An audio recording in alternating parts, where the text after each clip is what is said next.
I was already in full uniform, about to leave to go to the airport, and my company calls me and says, you know what, actually, now you're on home reserve until further notice. So you get to go home, go back to bed, do whatever. And I'm like, thanks. And now I'm home and I am making breakfast. It's like 10:30 in the morning. No, it's almost 11 in the morning. And I'm making myself some coffee because I was about to leave without having had any coffee. I was in such a mad rush. And yeah, so now I'm back home, changed out of my uniform, wiped the foundation off at least, and yeah, just bleak. Sometimes this happens though. It's weird because we're always used to like chilling and doing nothing and then being called out to go to work. But then when you are set to go to work and they call you and they say, actually don't come anymore, that's a little bit different. That's also part of being a flight attendant, but it's so strange. So I'm gonna wait for Keegan to get home because he comes home today and he's not going to work today. So maybe he and I can hang out, I guess. I don't know.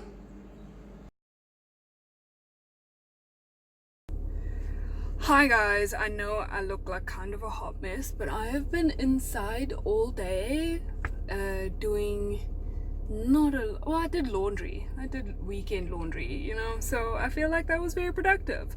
Anyway, last time I vlogged was yesterday morning when my trip was somewhat I somehow got taken off of my trip. It was just some type of mistake and misunderstanding with like who was scheduled to do what when.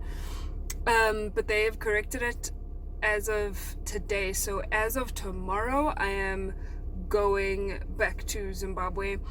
I was supposed to only be there Monday to Friday. So legally speaking, I think I'm only going to be there from tomorrow, which is Wednesday, until Friday. So now my 5-day trip has turned into I guess kind of a 3-day trip, more like 2.5 days, because usually we come back pretty early on the day that we're coming. Our come home day is usually we come home pretty early in the day. It's almost 5 p.m. and I am about to go and buy some things that I'm going to need to take with me, because I already had food with me, but when they took me off the trip, I obviously ate the food because obviously I'm gonna eat the food. I'm not gonna waste the food. And I've been just craving fruit. So I'm gonna go and get some of those fruit bowls that I can take with me, and maybe a sandwich or something. I don't know. I'll see when I get to the store. I don't really know what they have. It's almost 6 in the morning and I'm already leaving home and it's freezing cold. I'm waiting for my car to heat up a little bit so that my feet don't freeze, and then I can go to the airport.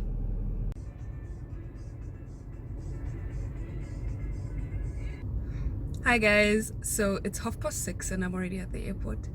I am an entire hour too early, which is actually okay. Well, technically I'm half an hour too early because I would have liked to have been here by 7 and then by 7:30 be sorted with everything. So it is 6:30 now, so I have half an hour to play with, which is fine because I brought coffee. And also, yesterday, I got some Krispy Kreme, so I'm quite happy. I can just have myself a cup of coffee and a donut quickly in the meantime. And then just now I'll go inside and sign on and go over to the plane, which I'm excited about. It's funny because I was so used to, last year I lived in the East Rand, very close to the airport. It wouldn't even take me 10 minutes to get to the airport. And today I'm happy that I got to the airport in half an hour. Now that I've moved, it usually takes me about 30 or 40 minutes to get to the airport. But because I had to be here at 7:30, between 6 and 8 in the morning is just full on rush hour traffic. The roads are so full that I've been late before. I think actually I left home at 6:15 and I only got to the airport at just before 8, which was like that day. That day I was sweating and like sprinting through the airport. It was so bad, and that's because there was just such bad traffic. And it's funny, today I just left 10 to 6, 10 minutes before 6. Basically 25 minute difference, but I was able to get here with more than enough time to spare, so I'm happy about that. Hey guys, so we have landed, we've made it to Zim, and I'm in my room now. I just showed it to you. It looks the exact same as the previous room I was in last week, except now I have a mirror and I'm also downstairs, but pretty much I'm on the same side of the hotel, so everything looks pretty much the same. So we only operated one leg up here, and it was hectic. It was honestly hectic. Not like once I got into the flight, it was fine, but the getting on the plane was hectic. So it was mostly hectic because we had to change aircraft. And so there was a different crew that came in on the other aircraft, and then I got onto the aircraft that we actually operated on. And that aircraft was already at the airport before the other crew landed, so it was fine. I got a little bit of time to like do my pre-flight checks and everything. But then the catering, we had to take the catering off of the other aircraft, and we had to obviously first wait for them to land before I could get the catering onto the new plane. And the thing is, the new plane was a smaller plane. Like the galley is tiny, tiny, tiny. There's only space for 2 trolleys on the aircraft that I was going to be operating on, but on the other aircraft there's space for I think 6 trolleys, yeah.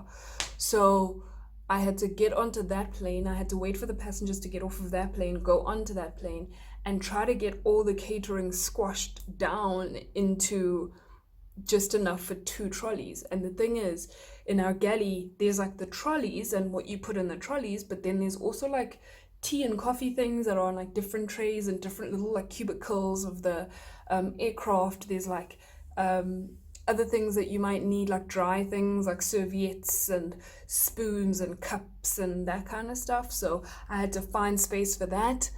I had to put water in. It was just oh yeah, it was a hot mess. And then the ground staff brought the passengers before we told them they can, so the passengers were standing outside for like 10 minutes just like waiting to be let on board. And like, oh my gosh, that always makes me feel so horrible, because I'm like, if I put myself in the passenger's shoes as a passenger, I would rather wait an extra 10 minutes to board than be called for boarding, get on the bus, and then have to stand on the bus in front of the aircraft but not be allowed to get off of the bus for 10 minutes, like. So I felt really, really bad for them.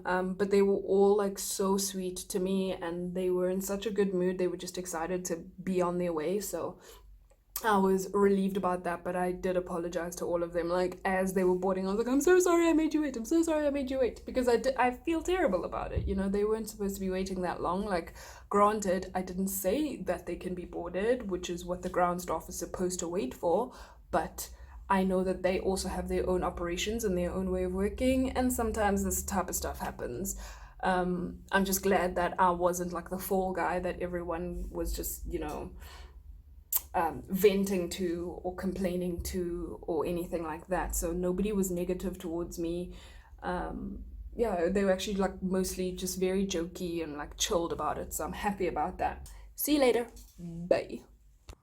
Excuse the crazy lighting. I am literally sitting right in front of the sun.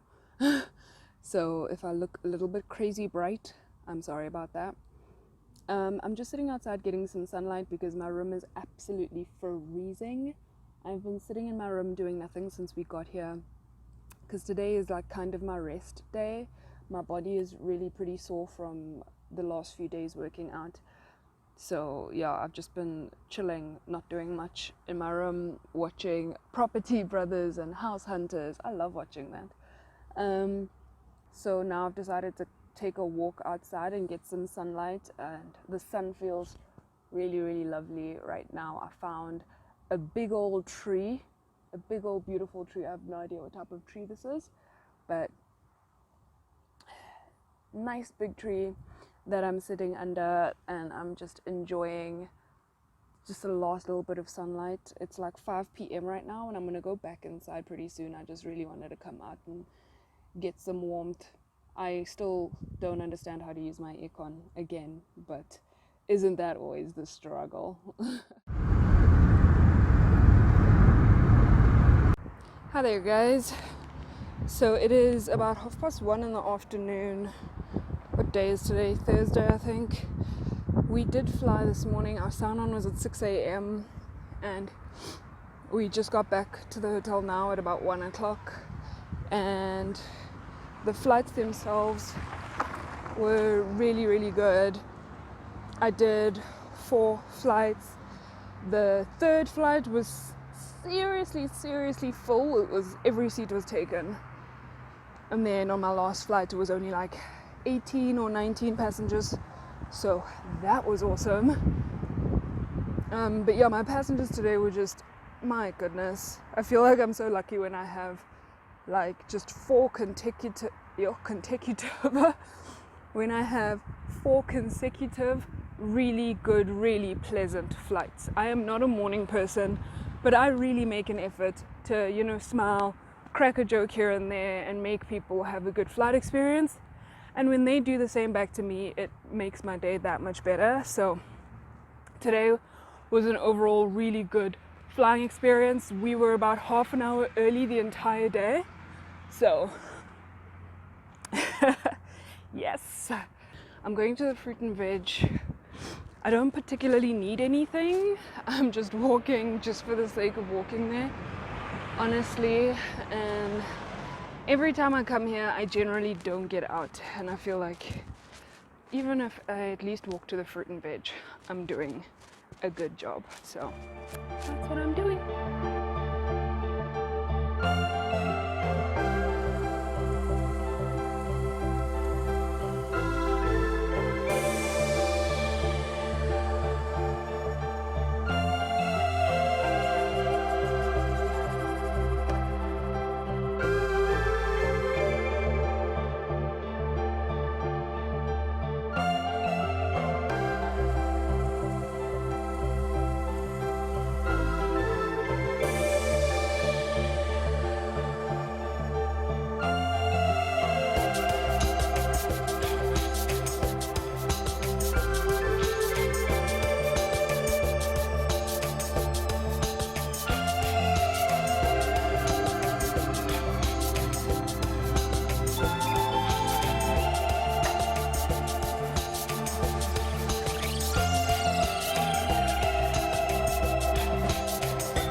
Let me tell you guys about my day, because it has gone completely different to how I expected it to go. So this morning, let me start from this morning.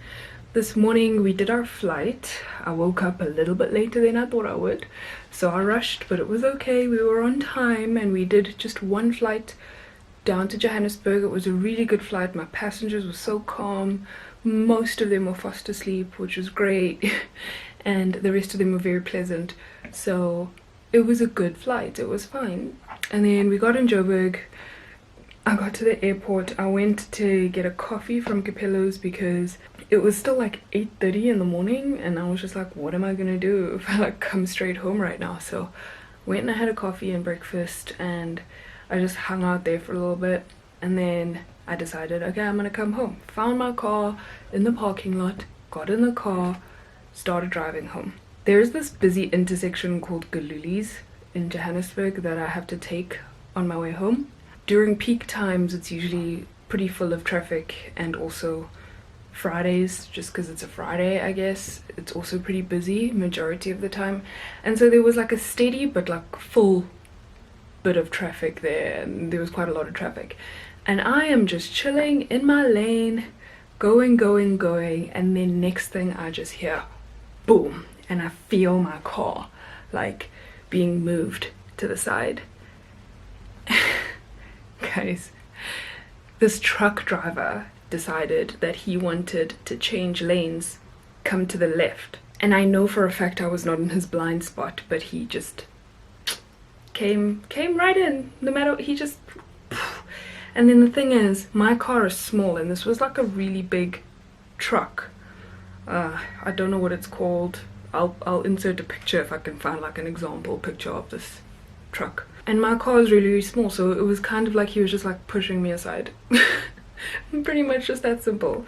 And he was trying to like merge into this lane, and he just pushed me, and the thing is, I kind of swerved a little bit, and I almost went into the car next to me. And then eventually this man saw, or the driver of the truck saw, and then he went back into his lane and stuff. That wasn't the craziest part. The craziest part is that as I'm like waving him down to like come off to the side of the road, he's like, no, it's fine, your car is good, it's okay, bye. And he just drove off. He literally just kept driving, did not even hesitate, just kept going on with life. Big smile on his face, him and his friend that was in the passenger seat.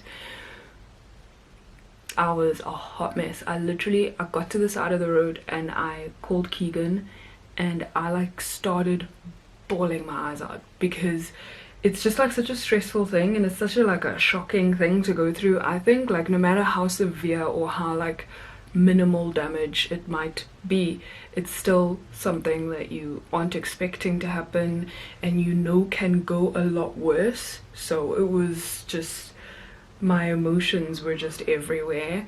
I got off the phone with Keegan, I called my dad, and by the time I was on the phone with my dad, you guys, I was hysterically crying, like you don't even understand. I was like, Dad, and he just kept driving. Like, it was bad. It was so bad. I was a hot mess, you guys. And then so Keegan came to fetch me, bless his heart. I kept telling him, no, I don't want you to fetch me, it's fine, I can keep driving home, whatever. But this man is fantastic, and he insisted. And honestly, I realized when he got there that I was a complete mess. I probably would not have gotten home like normally without breaking down again. So I was very happy he came. He left work, and this was like 10:30 this morning, and he left work, he came, he fetched me, he brought me home, like calmed me down a little bit. Like, the damage on the car is not that bad, okay? Like, I'll insert a picture of it. It's not that bad when you look at it, but the force of the truck and just the shock and the fact that you don't expect something like that to happen, I was just a complete mess. Like, I had to go to the police station obviously to open a case, but I didn't even see the number plate of this truck. This lighting is horrible. Maybe that's better. I didn't even see this truck's number plate, so I have no idea. All I knew was that the truck was purple in the front and the number plate was a yellow number plate. I don't know what the letters said, nothing, because at the same time I'm trying, like right after the accident, I'm trying to wave this man down to go off to the side. I'm trying to go off to the side because I was in the second lane, so I wasn't on the side of the road. I couldn't just like go off and stop. I had to wait for traffic. At the same time, there's a ton of traffic coming past this side, so it's really difficult for me to like get an actual look of the number plate, because I was like trying to just at least see like the last three numbers, like at least if I can see the last three numbers or the first three numbers or something. No such luck. I did not see the number plate. All I know is that it was purple in the front, and that's pretty much it. Like, you guys, today just went like this, and like, life is already not going the best that it could go right now. So I just feel like, wow, when it rains it pours. I'm feeling like that again, and it's I don't know, it's very upsetting. It's such an upsetting situation to be in. Like, I feel like the shock of just getting in an accident would have been one thing, but the fact that the driver just decided to carry on going and not give a damn about me or my car or the damage or anything like that, that was, I mean, I can't even, I just don't know, guys. Like, my faith in humanity is... So that's gonna be the end of this vlog, you guys. I just had a shower and I'm gonna go cuddle up on the couch with Keegan. He didn't have to go back to work the rest of the day, so he's been hanging out with me. He's fantastic. Thank you guys for watching this video. Please stay safe out there. And yeah, spread good vibes, be kind as always, and I'll see you guys next time.